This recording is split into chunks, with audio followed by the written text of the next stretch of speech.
Days after trilateral talks in the UAE, Russia ramped up attacks on Ukraine, reinforcing Kyiv's claim that diplomacy is not slowing Moscow's battlefield tempo. On January 28, Russia launched a fresh wave of missile and drone strikes across Ukraine, hitting multiple regions in an overnight blitz. Reports said Russia fired an Iskander-M ballistic missile and launched 146 drones, using saturation tactics to stretch Ukrainian air defenses. Ukraine said it intercepted 103 drones, but added that 36 UAVs still struck 22 locations, showing the scale of what got through. Blasts were also reportedly heard in the capital Kyiv during the barrage, underscoring that the strike pattern extended beyond frontline areas. The Kyiv Independent reported that 2 Ukrainians were killed and a 4-year-old child was injured, highlighting the civilian cost of the attacks. In Zaporizhzhia, officials said Russia launched 2 attacks that injured at least 6 people, adding to the casualty toll across regions. The strikes reportedly triggered blackouts in Donetsk, Chernihiv, and Zaporizhzhia, deepening winter hardship by knocking out power and services.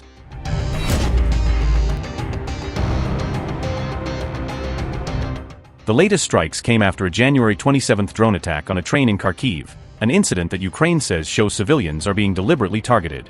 On January 27, drones struck a passenger train in the Kharkiv region and reports said 5 people were killed, turning a routine journey into a mass casualty scene.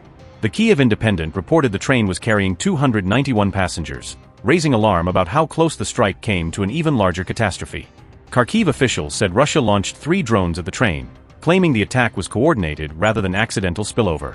President Volodymyr Zelensky denounced the train strike as terrorism, arguing there was no military justification for hitting civilian transport.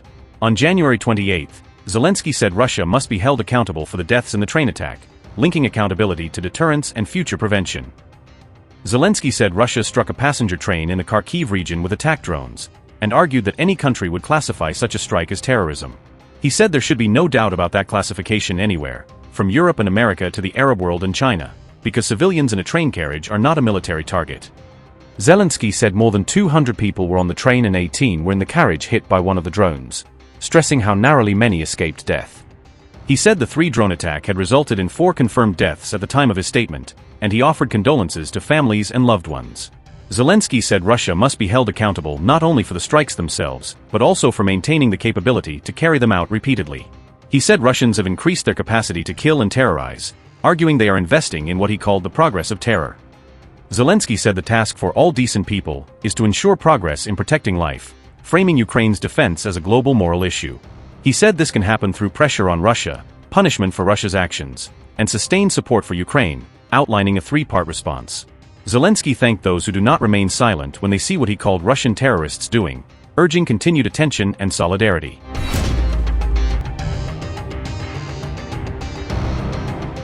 A U.S. think tank report said Russia has suffered about 1.2 million casualties since 2022, a figure that would make this one of the costliest wars in modern history.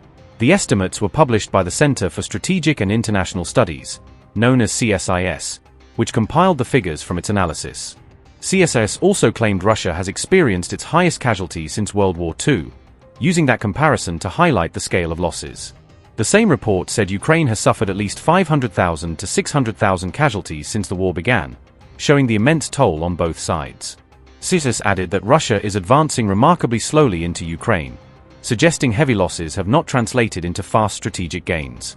The Kremlin rejected the casualty report and said think tank information should not be treated as reliable, pushing audiences back toward official sources. I don't think such reports can or should be considered reliable information. This is the first thing. We suggest relying on information provided by the Ministry of Defense of Russia. It is the Defense Ministry that is authorized to provide information on any losses during the special military operation. They, and only they, have the authority. Meanwhile, Russia also claimed it captured 2 towns in Ukraine's Kharkiv and Zaporizhzhia regions, presenting territorial gains as evidence its campaign is progressing.